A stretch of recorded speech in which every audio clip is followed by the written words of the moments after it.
Boa noite, senhoras e senhores. Eu vou falar aqui com uma pequena parcela da nossa comunidade, aquela que tem um pequeno negócio, porque a grande parcela não tem nada, tem nem onde cair morta, tá puxando a cachorrinha. Mas tem uma pequena parcela de pessoas na nossa comunidade que tem um pequeno negócio. Uma padariazinha, uma oficina de bicicleta, uma loja de peças de moto. Eu quero perguntar para esses corajosos empreendedores maranhenses, como que está o lucro do negócio de vocês esse ano? Você que foi demitido no começo do ano e investiu tudo naquele carrinho para colocar um lanche aí num trailerzinho, uma bike lanche. Como é que está o lucro? Você já passou de 24 mil reais este ano? 12 mil já faturou de lucro? 6 mil reais. Mas o trabalho está árduo. Mesmo com toda a ajuda, você que tem um negócio familiar, uma pequena empresa, aonde está filha, filho, nora, genro, vovó, todo mundo dando seu sangue para sobreviver e sustentar aquelas pessoas que dependem de você. Tá bom, então eu vou dizer para vocês, ó. Eu peguei bem aqui, agorinha. Saiu bem aqui o lucro dos 4 maiores bancos do Brasil neste segundo trimestre do ano. O lucro deles aumentou 21,3% este trimestre com relação ao trimestre do ano passado. Veja bem, o Brasil está em crise. Nós estamos com 13 milhões de desempregados. O dinheiro que a gente recebe hoje, com nós que temos a sorte de ainda ter um emprego e recebemos o salário, o que nós compramos no supermercado hoje em dia é no mínimo 15% menos do que nós comprávamos em janeiro. Ou seja, os trabalhadores estão perdendo poder de compra. E eu não estou falando de comprar carro, de comprar viagem para Buenos Aires. Eu estou falando de comprar arroz, feijão, carne, tomate. O senhor e a senhora que vão todos os dias atrás do alimento, de uma roupinha para os seus filhos, sabem muito bem o que eu estou dizendo. Então a gente pergunta, por que dos 200 e tantos milhões de brasileiros, 200 e tantos milhões estão na peia? Enquanto que os bancos estão aumentando o seu lucro. Eu vou trazer um economista para cá, estes seres que estão substituindo os mágicos. Não tem mais vaga para David Copperfield hoje em dia. Hoje em dia são os economistas que chegam dando lições em como a gente transformar R$960 em alimento para 4, 5 pessoas. Para entender um pouco mais de tudo isso e saber o que os nossos representantes nas nossas câmaras legislativas, assembleias e câmaras federais e Senado, a gente trouxe uma pessoa hoje aqui para conversar um pouco. E com uma qualidade a mais, é mulher, tem filhos. Nós recebemos hoje a deputada Thaisa Ortegal. Deputada, seja muito bem-vinda a Os Analistas. Obrigada pelo convite, a satisfação enorme estar aqui. E é um programa de audiência, é um programa que a gente sempre procura assistir porque fica antenado, né? Fala, na verdade, a realidade, não mascara. Então, assim, a partir do momento que você vem, que você senta, que você vem para esse bate-papo, você acaba assim esclarecendo, trazendo um mandato mesmo as dificuldades que a política passa, a dificuldade, na verdade, que os deputados estão passando para se esclarecer perto da população. A população precisa conhecer, precisa saber de realidade até onde vai o poder do deputado, até onde a gente pode fazer, e que muitas das vezes a gente é muito cobrado e acaba que a população ela não entende até onde a gente pode ir. Então, toda essa crise, toda essa barganha de lucro para uma classe A e que faz desproporcionalmente um fracasso econômico nas demais classes, isso também nos preocupa, nos acarreta uma responsabilidade maior e que também nos faz sentir, acaba sentindo assim, impotente, a gente não poder abraçar todo, porque eu tiro pelo o meu eleitorado, que foram quase 52 mil pessoas, que na verdade, a classe mais humilde. Na verdade, onde eu procurei, mais a nível mesmo dos interiores, e você sente, na verdade, na pele, o que essa crise está levando lá para a ponta mesmo, para aquele morador, para o cidadão mesmo que vive o assalariado, o básico, que é o R$ 956. Pois é, Natanael, vou te passar a palavra, só lembrando, eu esqueci de dar um dado em valores. Olha, só um dos bancos teve um lucro de 6,8 bilhões neste trimestre. Enquanto isso, o governo cortou mais 1 bilhão do Ministério da Educação. E, coincidentemente, quem mais foi afetado, Natanael, foram as universidades e os institutos federais do Nordeste. A escola de Chicago, Geraldo. O grupo lá do Guedes, lá, né, operando os banqueiros, né? BTG Pactual, todo mundo ali sabendo tudo que está se chegando no mercado, é mais fácil ter lucro, né, Geraldo? Aquele preço da informação, né, que todos querem, todos buscam, né? E que foi exposto aí na Lava Jato aí como é que se diz? Com elementos, né, capazes ali de refutar qualquer argumentação contrária. Mas, deputada, como, né, a senhora, primeiro mandato, né, assim, vinda do interior ali, conhece bem a realidade do povo do interior, qual foi a sua impressão quando chegou na Assembleia Legislativa e encontrou toda aquela engrenagem já funcionando ali para chegar ali e tentar resolver o problema dessa gente que votou na senhora? Como é que a senhora está? Então, assim, eu sou médica por formação, sou pediatra, e eu sempre gostei muito do SUS. Eu sempre tive muito prazer em trabalhar pelo SUS. Trabalhei em grandes hospitais da capital, mas a minha paixão sempre foi o SUS. E eu sou de família política também.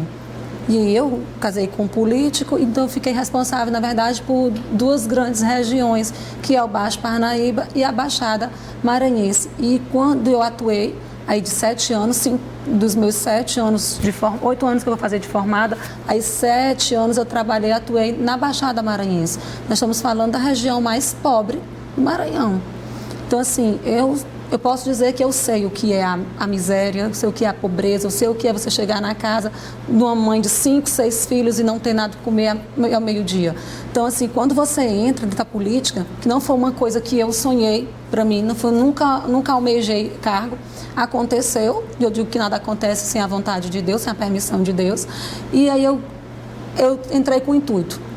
A gente sabe que a gente não muda tudo, que também não pode dar as limitações, mas eu tenho que ofertar, no mínimo, manter uma educação, buscar recursos e brigar e bater na porta do secretário para que a gente consiga medir a educação e a qualidade da saúde.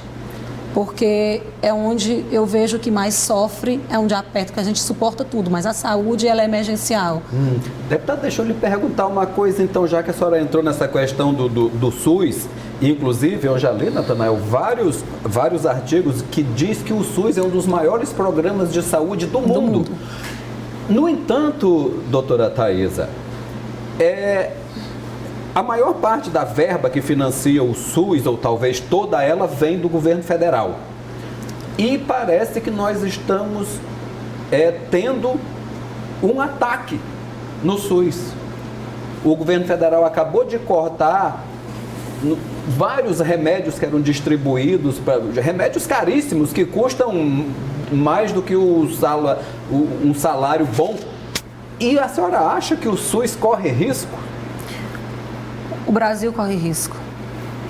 Não é só o SUS. E aí a grande justificativa quando eu digo que o Brasil corre risco, porque quando você fala de medicações de um preço mais elevado, aí você justifica o Brasil, a economia está comprometida, mas quando você fala do corte da insulina, que é um valor irrisório, mas que muitos mais de família não têm condição de comprar e que se pegava. E hoje foi essa crueldade, esse crime, cortar onde a diabetes é uma das doenças que mais mata no mundo.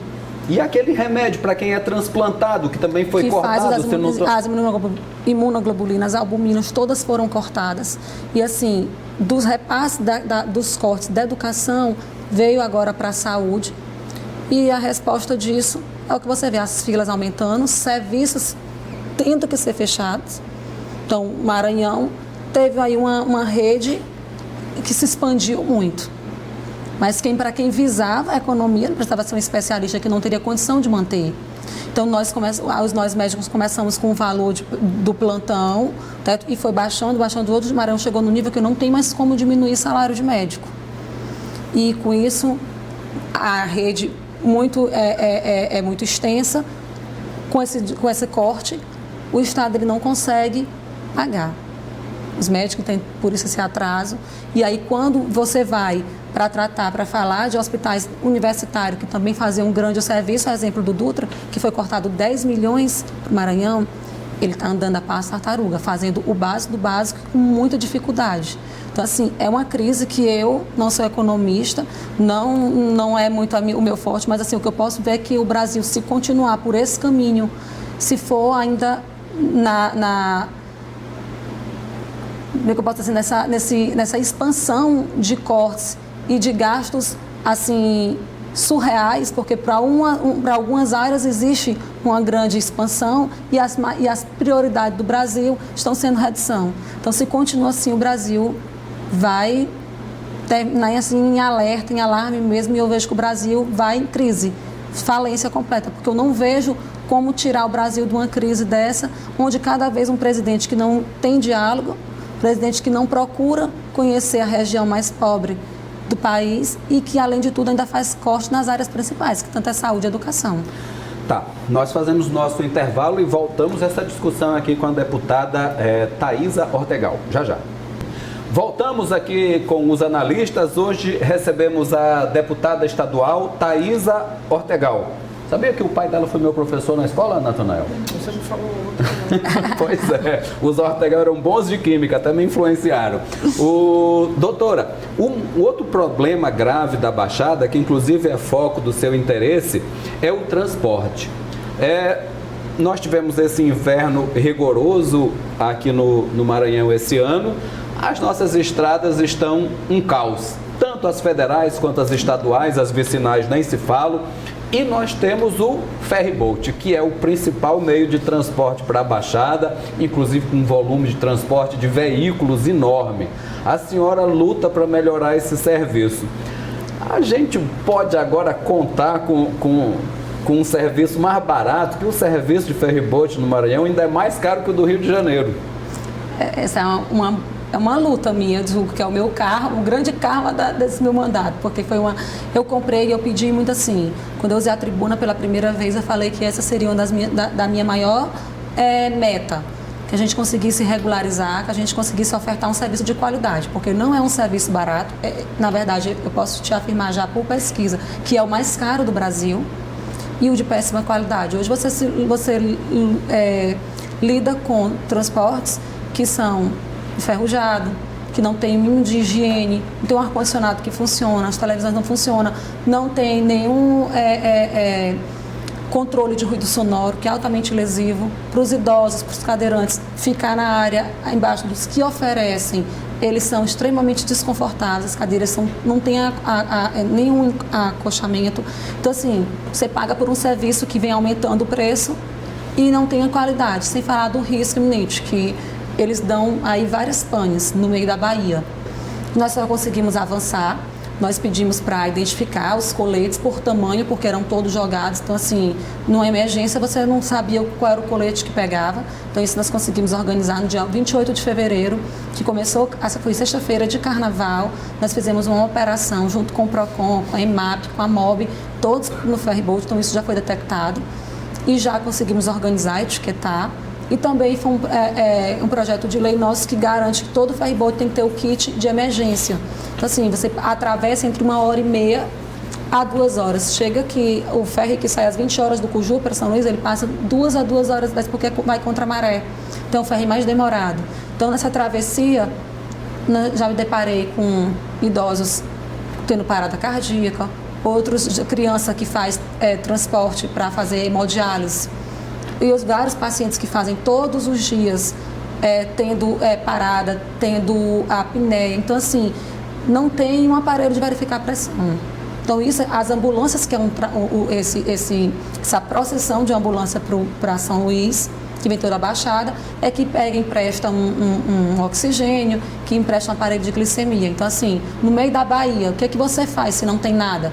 E aí os marinheiros, eles são treinados para fazer os primeiros socorros, mas não tinham kit. Então foi aprovado por unanimidade na Assembleia, os colegas, então já é projeto de lei que todo ferryboat venha disponibilizar o kit dos primeiros socorros. E qual é a desculpa desculpa não, eu me expressei mal, Natanael. Qual é a justificativa dos empresários para ter este custo tão elevado? Como a senhora mesmo lembrou, é o mais caro do Brasil. Assim, não tem justificativa. Nós não tivemos justificativa, não nos deram resposta. O que foi passado foi que, em 2016, foi colocado, teve o edital, foi publicado o edital de licitação, porém foi dado como fracassado. E essa licitação foi arquivada. Então, a gente já vem provocando a MOB. A gente tem até, na verdade, já um diálogo com o Lawrence, acho que é Lawrence, que é o presidente da MOB, e o que ele disse que até dezembro nós temos um edital publicado já para o ferryboat, que hoje nós começamos a acolher a assinatura de todos os colegas deputados, pedindo que dê um prazo para que esse edital venha a ser publicado, porque a gente tem que dar uma resposta. E as empresas dizem que hoje a Serviporto e a Internacional que não investem na melhoria do transporte porque eles não têm nenhum respaldo jurídico. Então, é um serviço caro para eles modificarem transportes novos e qualquer hora podem sair. Tivemos, inclusive, até a proposta de fazer um contrato de concessão aí para 15 anos, 20 anos, que possam assegurar eles melhorarem o transporte. O fato é que a solução, levamos o problema, levamos sugestões que poderiam ser soluções e estamos cobrando agora. Então, assim, o mais tardar, até quarta-feira, eu quero dar uma resposta plausível, assim, documentada, junto com a MOB.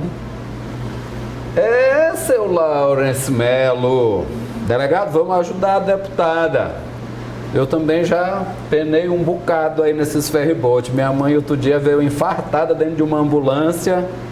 Se não fosse a coragem dos amigos enfermeiros lá do Junco, a velhinha não tinha escapado. Mas os Bornholdt são fortes. Doutora, Pinheiro, apesar de todos os problemas da Baixada, ainda é privilegiada. Tem um hospital macro regional, tem uma faculdade de medicina. Como que está a situação da saúde lá em Pinheiro? É melhor do que Maracassumé? É melhor do que Lago do Junco? A saúde, ela é problema em todo o Brasil. Você falou em SUS, você fala, por essa redução, você fala mesmo em problema. Mas fazer saúde ela é muito caro.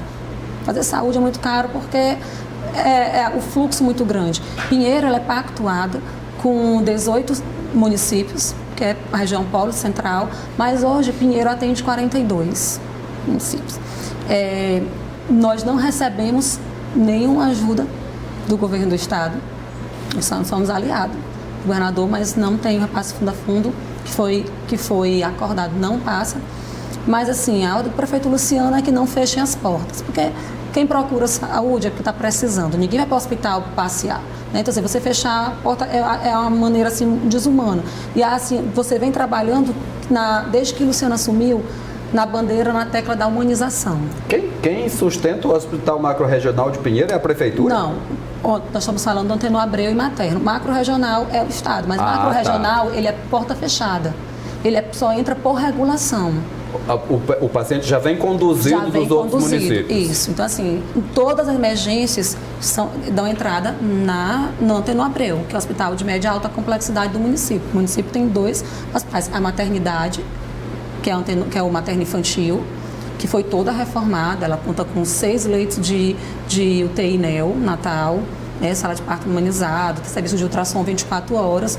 Tem um programa que foi eu que criei esse programa, que é um programa chamado Alô Bebê. Esse programa ele faz acompanhamento das gestantes de alto risco. Então, a gestante entrou em trabalho de parto, alguma emergência, liga para o número da central do Alô Bebê, o cadastro dela já está feito lá, a ambulância vai buscar e traz ela para o hospital. E está funcionando, doutora? Está funcionando. Que maravilha. Esse programa ele é referência, nós já atendemos 9.000 gestantes de risco. Era para ser só da gestante de Pinheiro, mas hoje já atende a Baixada toda. Ele é referenciado, porque ele tem pediatra. 9.000, em qual período? Desses 3 anos aí? Não, ele foi inaugurado em maio do ano passado. Foi em um ano e pouquinho, 9.000 atendimentos. E só de gestantes de alto risco, né, que é o mais importante. As que tem sífilis, que tem HIV, que tem hipertensão, que tem diabetes. Tem muito HIV, doutora? Tem, ainda tem uma realidade muito triste, mas ainda tem muito HIV. E aí esse programa funciona e durante o pré-natal elas passam a produzir o seu próprio enxoval.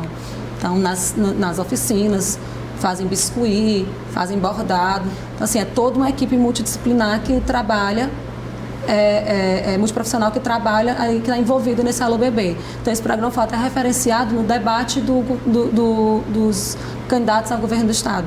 O Roberto Rocha até citou que seria uma das metas de governo dele. Hoje o governador Flávio Dino fez um bem parecido, que é o Bolsa Gestante, que paga, e para ela estar frequentando, assim, não faltar, cada consulta que ela vai, ela recebe R$100 em uma caixinha com fralda, os kits mesmo, né, da maternidade. Mas esse nosso programa funciona, é uma realidade, e a gente está querendo alinhar agora com o governo do estado para expandir para todo o estado. Mas esse atendimento que tem o convênio com 18 municípios, que atende esses 42, o SUS não paga por esses 42, né? Paga um valor muito abaixo. Assim, paga um valor que... Posso dar um exemplo? A cidade de Presidente Sarney, que fica bem próxima a Pinheiro... Sintomático esse exemplo, doutora, mas tudo bem. Ela não faz... o básico, o que eu te digo básico? A saúde básica, ela não faz um parto normal. Então, a gestante entrou no trabalho de parto, eles mandam para Pinheiro. Então, assim, a gente tem um número extenso de atendimentos de Presidente Sarney. Se tu fosse colocar adequado dentro do valor, cairia para 30 partos mês. A gente chega a fazer quase 200 só de Presidente Sarney. Só o município de Presidente Sarney tem 200 partos por mês? É menino demais. Mas, doutora, essa realidade de Presidente Sarney é a mesma de Junco do Maranhão, é a mesma de tanto de Pedro do Rosário, de Urbano Santos, eu não sei, mas lá ali de São Benedito do Rio Preto. Como é que a gente vem sobrevivendo e o que uma bancada composta por médicos como a senhora, como o doutor Iglesias, que já esteve aqui, acho que tem mais uns médicos lá. Não era para se reunir e fazer uma pressão? Eu acho que é a bancada hoje que mais tem médico da história da Assembleia. Então, assim, nós estamos, inclusive, discutindo isso com o secretário de Saúde, né, para que a gente possa realmente encontrar a solução. Na segunda-feira nós vamos estar reunidos, para que a gente possa ir alinhando, sabendo uma satisfação, porque foram feitos macros regionais, eles funcionam perfeitamente da maneira, da planilha que ele está desenhado, é para funcionar e assim, o Maranhão todo ficar sendo bem atendido. E não está? Hoje tem que ter a redução, porque não se dá conta de pagar. Então, assim, você escolhe. A região, vou te dar agora da outra região, um exemplo. Chapadinha. O Baixo Parnaíba é imenso, então liga de Itapecuru até Araiosas, Tutóia, aquela região, e ali a gente não tem um serviço de tomografia. Então, Macro inaugurou, mas ainda não tem tomografia. Então, quantos acidentes de moto? Aí traz para vir para o Socorrão. Então, o número de óbito é imenso.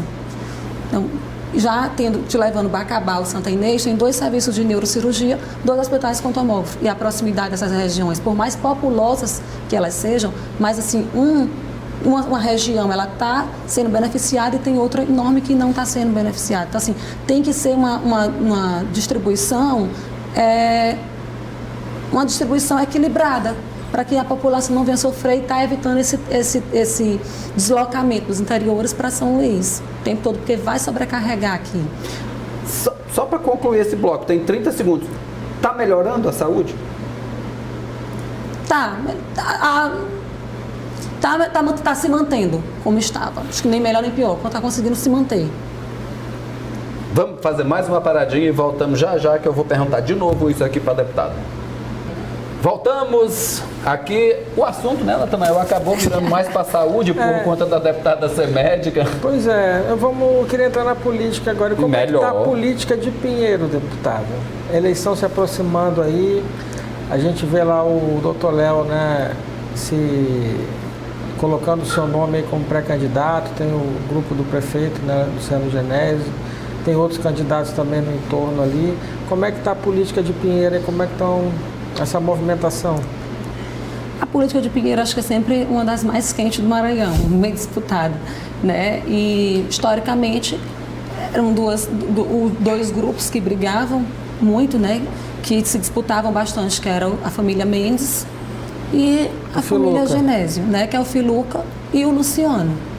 Então, na eleição passada, o Luciano logrou êxito.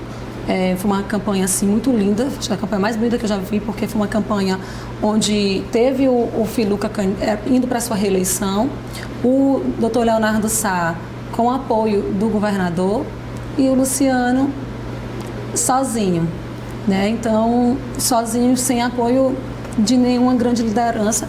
Acho que o deputado André Fufuca, que esteve do lado dele assim, que foi, né? Porque o deputado Valdir também esteve ao lado do Luciano, mas foi uma vitória muito linda, assim, contra todos. Luciano teve quase 19 mil votos e o segundo colocado teve 15 alguma coisa, quase 16. Então, assim, foi uma vitória muito bonita. Ele tinha no slogan "A esperança venceu o medo". Mas Pinheiro é uma cidade problemática, é uma cidade que não é fácil de ser administrada. Então, Pinheiro é a maior cidade da Baixada que ela não tem o saneamento básico. Então, a problemática dela começa por aí. Então, quando você quer trabalhar numa visibilidade, no paisagismo da cidade, já fica comprometido começando daí. A cidade está cheia de lama, mas não é. Porque já veio, na verdade, há muito tempo atrás, foi onde o deputado Vitor era deputado estadual ainda. Depois, quando ele foi para federal, ele disponibilizou um recurso, mas não sei por que não foi feito. Mas voltando para o cenário atual, fazendo um balanço, eu suspeita para falar, né? Mas assim, eu sou muito realista, eu gosto muito de falar as coisas. O Luciano passou por grandes dificuldades no primeiro ano e, embora tem 4 meses consecutivos que ele teve um FPM bloqueado, ainda pingado da gestão de Filuca, mas ele não deixa de inaugurar a obra.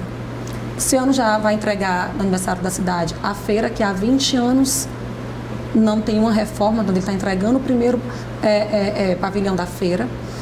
O Luciano reformou o Hospital Materno Infantil, que eu lembro como se fosse hoje, o dia que eu entrei para dar plantão naquele hospital, estava chovendo, chovia dentro das enfermarias. Assim, era aquela instrumentação cirúrgica toda enferrujada. Mas aqui em São Luís também acontece, doutora, infelizmente.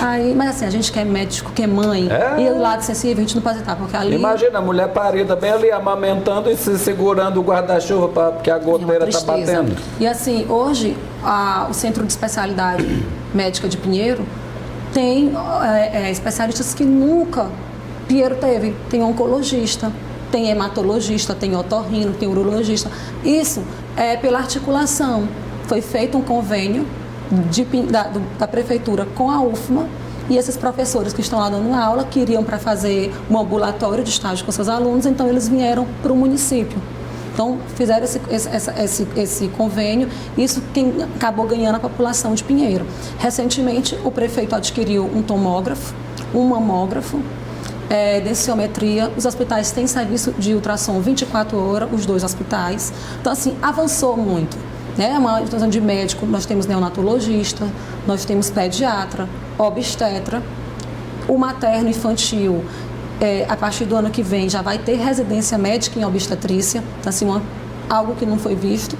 E o Antenor Abreu irá ter residência de ortopedia. E o povo está reconhecendo tudo isso aí, doutora? O prefeito é aplaudido lá quando chega para ir num joguinho de futebol, para ir numa festa de padroeira? O Luciano sai, sempre sai.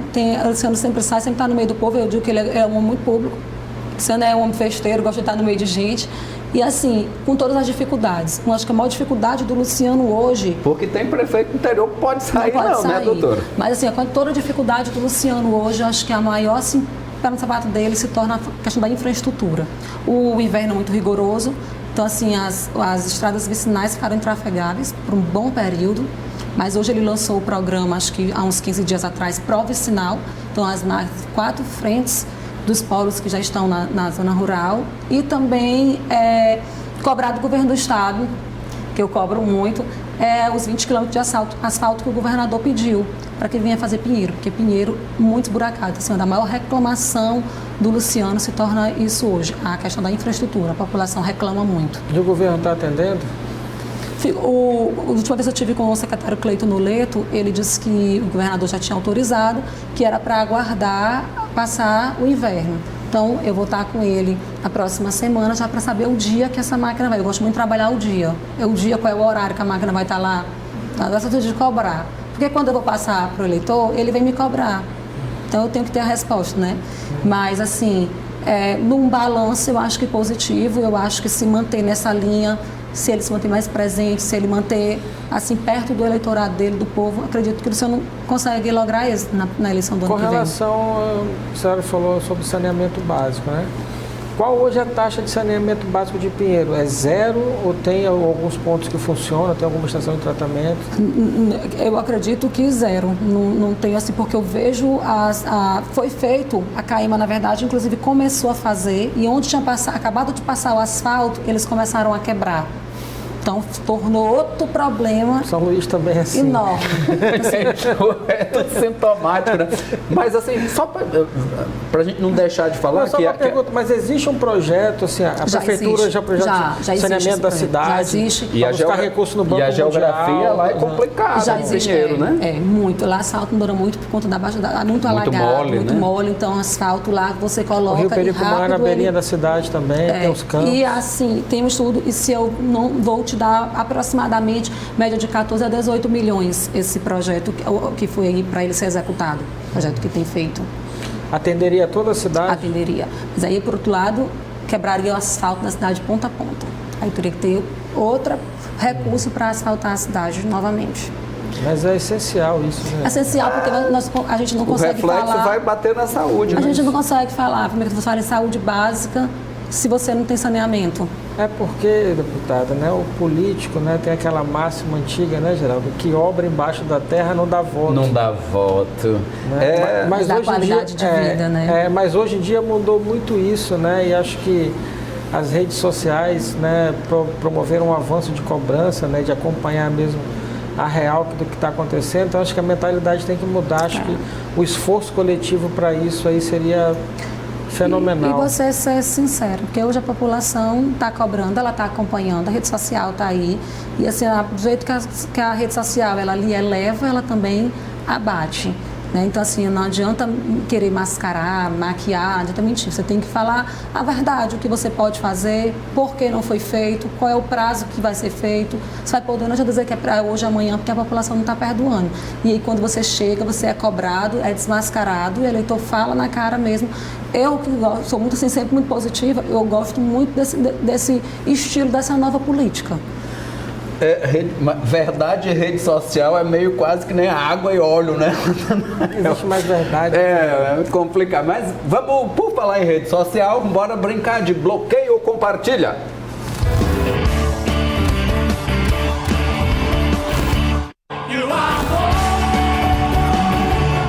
O amor ou o desamor. Vou mostrar aqui, deputada, umas figurinhas aqui carimbadas da República. Para a senhora dizer, acho que Natanael, acho que foi bonzinho hoje. Bote o primeiro aí, Elielto e Jorginho.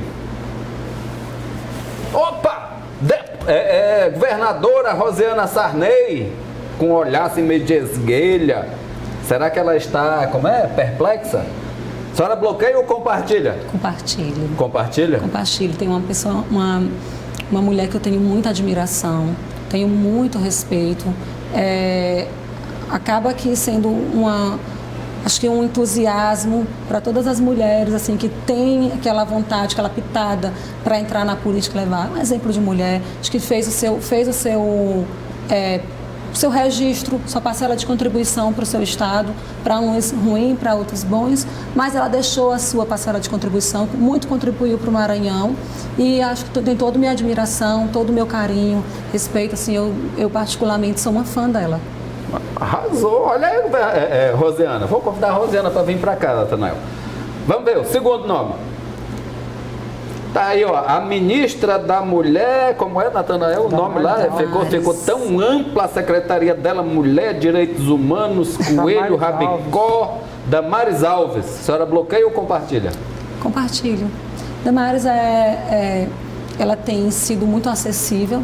Ela, inclusive, vai estar em São Luís. Ela é muito sensível a essa causa das crianças, ela é muito sensível à causa das mulheres vítimas de agressão, essa questão da violência doméstica. Ela tem trabalhado junto ao presidente Bolsonaro a retomada para o governo federal da Casa da Mulher Brasileira, que é um grande avanço e que ele hoje quis colocar a responsabilidade só a nível estadual, e ela tem tentado, diz que é a meta dela até dezembro, trazer essa Casa da Mulher Brasileira para o governo federal novamente. Então, assim, ela tem, eu acho, compartilho, porque é um grande feito e a gente que é mulher, nós que lidamos aí diariamente com essas denúncias, com tudo isso, com a política da mulher, é um grande avanço, é muito importante. Mas outro dia ela falou que a mulher deve obediência ao marido e tal, defendeu essa ideia, a senhora concorda? Deve, acho que o grande problema hoje, olha eu falando isso, mas o grande problema hoje é a mulher querer medir força com o homem. Não pode? Não, a Bíblia fala, não sou eu que estou dizendo, está escrito na Bíblia que é sagrado, que a mulher deve submissão ao marido. Submissão não significa estar abaixo do pé, significa estar do lado, obedecer, compartilhar, se aconselhar, porque o homem ele sempre nunca vai deixar de ser assim a cabeça da casa, né? E a mulher, o pescoço, ela acaba virando a cabeça para onde quer, mas o homem é a cabeça da casa. Olha, Natanael. Cuidado com os pescoços. O próximo bloqueador ou compartilhador? Vou nem comentar porque dá crise em casa isso. Não, então deixa quieto. Tem que concordar. Próximo figurinha. Daí, ó. A senhora, como médica, é lógico que Natanael ia colocar o secretário de saúde para a senhora. Ó, simpático, sorrindo. A senhora bloqueia ou compartilha o secretário? Compartilho. Doutor Lula... Mas que engolidinha foi essa, doutora, para compartilhar? Seca. Não, compartilho. Tem uma não, compartilho ali. Porque é difícil. Você sabe, eu acabei de falar agora há pouco, fazer gestão de saúde é muito difícil. Eu me lembro na posse do doutor Lula, eu estava presente, onde ele chorou, disse que seria o maior desafio da vida dele. Assim, o doutor Carlos Lula tinha uma vida consolidada já no direito eleitoral, é um grande advogado, grande especialista em direito eleitoral, e você sair da sua área para viver uma experiência, para viver uma gestão da pior parte, a mais difícil de gerir, como a saúde, é ter muita coragem, né? É ter muita confiança. Então, com todas as dificuldades, mas eu acho que ele vem desenvolvendo esse bom papel, ele não está sempre presente, visitando as unidades, acho que isso é muito importante. Tem tocado o serviço que já foi muito do que foi deixado por ex-secretário Ricardo Murá, que é uma rede muito extensa, então assim, se estendeu demais, se você conseguir gerir isso com essa redução de recursos, acaba sendo um malabarismo, mas ele tem feito isso com maestria. Pronto, para finalizar, rapidinho, quem tem? A deputada Tabata Amaral, bloqueia ou compartilha? Não, nenhum nem outro, assim, é uma pessoa que eu, sinceramente, com uma minha palavra, ela não mostrou para que veio, faz muita farofa, muita zoada, explica aquilo, mas assim, na hora de finalizar, de executar, não vejo essa liderança toda que ela diz ter, esse empoderamento feminino. Tá certo. Doutora, muito obrigado, meus parabéns pela sua sinceridade, eu gostei muito de suas falas aqui no programa e apareça sempre que puder. Obrigada. Eu que agradeço a oportunidade, o espaço e sempre que possível, cada convite de vocês vai ser assim uma ordem, a gente vem e que acompanhe mais nosso trabalho, que vocês acompanhem também o projeto do autismo, que é um projeto assim... não deu tempo de a gente falar, mas na próxima a gente fala. Do plano que a gente está tocando aí, então assim, é um dos principais. E quando for aprovado, a gente vai voltar aqui para falar, peço o espaço para falar. E visitar também a Assembleia, porque sempre está tendo impacto, está tendo uma muito importante agora que pode entrar, que é a questão da PEC, das emendas impositivas. Então, assim, são movimentos que podem sim ajudar a contribuir. Como é que foram essas reuniões de bastidores da emenda impositiva, aproveitando? Nosso tempo já fechou, Natanael. Volte aqui em breve, doutora, pode ser? Sim, aí tu faz pergunta difícil para ela. Tu não quer se despedir para nós? Agradecer, mandar um abraço lá para o Filemon, o presidente do PAC, né? Fomos muito bem recebidos lá em Pinheiro. Agradecer ao Zé Genésio também, grande parceiro aí, amante do futebol lá. Sempre quando a gente está lá em Pinheiro, lá ele recebe muito bem. O povo de Pinheiro também, a gente tem raiz da Baixada ali, né, Geraldo? Isso. As margens do Pericumã ali, já tomamos muito banho de rio ali, comemos aquela traíra cheia na Praça dos Três Poderes, né? Um grande abraço a todos e amanhã estaremos aqui fazendo um programa mais leve, vamos falar um pouco de cantoria, vamos falar de cultura maranhense. Até amanhã.